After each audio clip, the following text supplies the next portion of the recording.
The quantum betrayals. I stood there in the heart of the desert, surrounded by the hum of drones, their wings a blur against the setting sun. The air was thick with the scent of dry earth and the faint metallic tang of technology. My heart pounded in my chest as I watched the drones swarm like a ballet of steel and circuits, transforming the barren landscape before my eyes. This was my masterpiece, my redemption, and the culmination of years of relentless pursuit. But let me take you back to where it all began, to the moment that shattered my world and set me on this path. The gripping hook asterisk. I remember the day like it was yesterday. The conference hall was filled with the hum of intellectual discourse, the air thick with the scent of coffee and the faint buzz of anticipation. I stood at the podium, my heart racing, my hands clutching the edges of the lectern. I was about to present my groundbreaking research on quantum computing, the culmination of years of work, the key to unlocking a new era of technological advancement. But as I began to speak, a voice cut through the room like a knife. It was Dr. Elias Hart, a colleague I had once respected, now my worst enemy. "Your research is flawed," he declared, his voice dripping with condescension. "Your methods are unorthodox and your conclusions are purely speculative. You're an embarrassment to the academic community." The room erupted into murmurs of agreement. My colleagues, once supportive, now turned their backs on me. The dean, who had once praised my work, looked at me with disappointment. My world crumbled around me, and I was left standing in the ruins of my dreams. The painful departure and relentless pursuit. I left academia that day, my heart heavy with betrayal and my spirit crushed. I wandered for months, aimless and broken, until I stumbled upon a competitive drone racing event. It was a world away from the sterile labs and academic conferences I was used to, but something about it called to me. The drones, with their intricate designs and advanced navigation systems, reminded me of the quantum algorithms I had once worked on. I decided to give it a try, pouring my heart and soul into designing and racing drones. My family, already disappointed in my academic failure, scoffed at my new pursuit. "Drones," my father sneered, "you're wasting your life on a child's toy." My mother, ever the voice of reason, tried to convince me to find a real job. But I was determined. I would prove them all wrong. I spent countless hours in my garage, tinkering with drones, perfecting their navigation systems, and pushing the boundaries of autonomous technology. I was ridiculed, laughed at, and dismissed, but I didn't care. I was driven by a fire that burned brighter than any setback, the arduous ascension and profound triumph. Years passed, and my drones became more than just racing machines. They became a platform for advanced, autonomous navigation research. I developed algorithms that allowed drones to navigate complex environments with unprecedented precision. I turned my garage into a lab, my racing pit into a research center.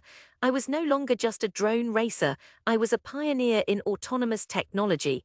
My breakthrough came when I realized that my drones could be used to transform barren lands into thriving ecosystems. I envisioned a swarm of drones, each equipped with sensors and tools, working together to plant seeds, monitor growth, and create sustainable environments. It was a bold idea, one that would require years of research and development. But I was ready for the challenge. I worked tirelessly, pouring every ounce of my being into this project. I faced countless setbacks, from funding issues to technical challenges, but I never gave up.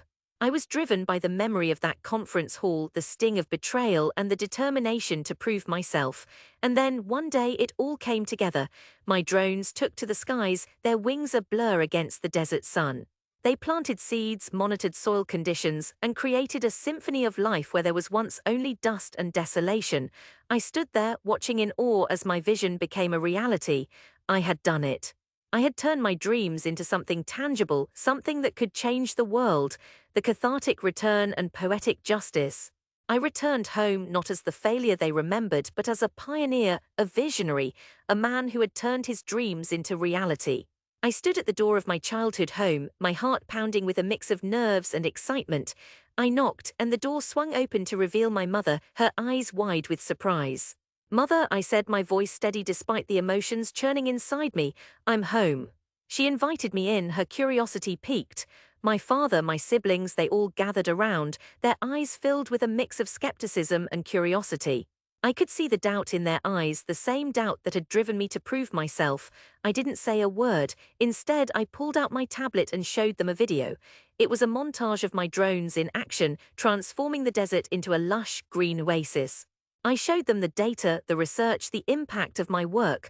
I showed them the respect and admiration I had earned from the scientific community, the awards, the recognition.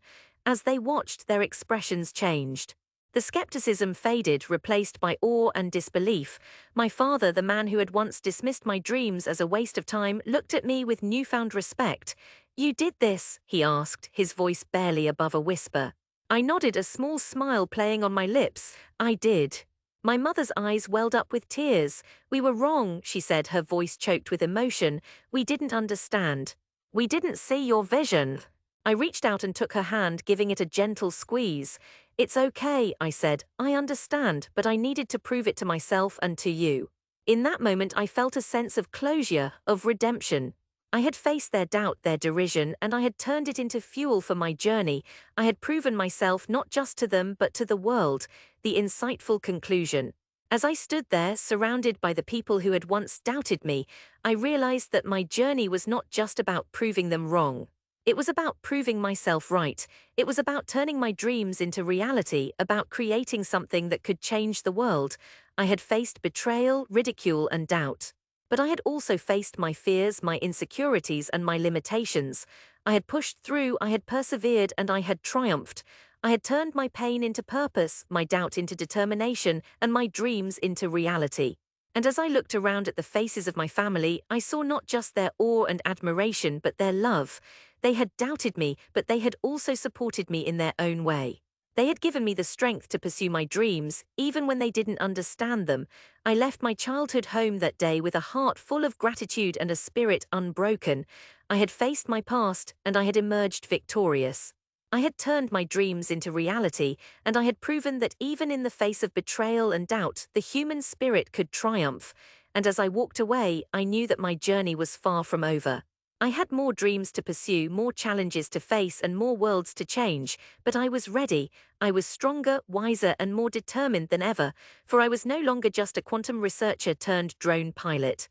I was a pioneer, a visionary, a man who had turned his dreams into reality, and I was just getting started.